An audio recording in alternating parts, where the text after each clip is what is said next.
ភ្លើងពណ៌ដកងភ្នែករីឯបងចាប់ផ្ដើមររៀលឃើញអូនរំ rocking ក្នុងខ្វងមនុស្ស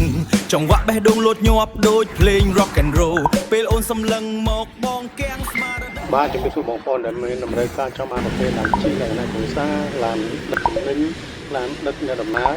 អាចមកមើលបាននៅផ្លូវហាណូយកំពង់ប្រមាណ200ម៉ែត្រគឺដូចជា Kia Morning Kia Ray Kia Carnival Grand Starrex Solati 15កៅអីហើយនឹង E-Conti 25កៅអីហើយសម្រាប់ឡានដែលដឹកទំនិញដូចជា Hyundai 1តោន2តង់កន្លះ2តង់កន្លះទូស្ងួតទូបាក់ស្លាប់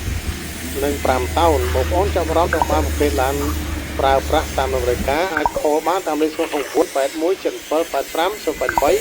54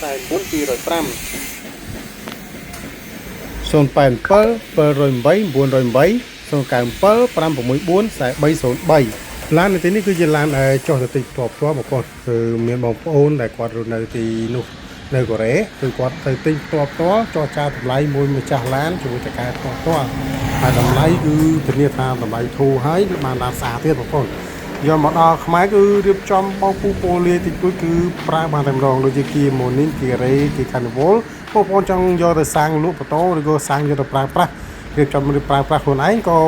សាំងទៅបានដែរតម្លៃគឺធានាថាធូរជាងទីផ្សារបងប្អូនចង់បានឡានស្អាតអាចទៅមើលផ្ទាល់ពេលឡានតម្លាក់ពីទូមកឆ្លាញ់មួយណាយកមួយហ្នឹងតាមតម្រូវការ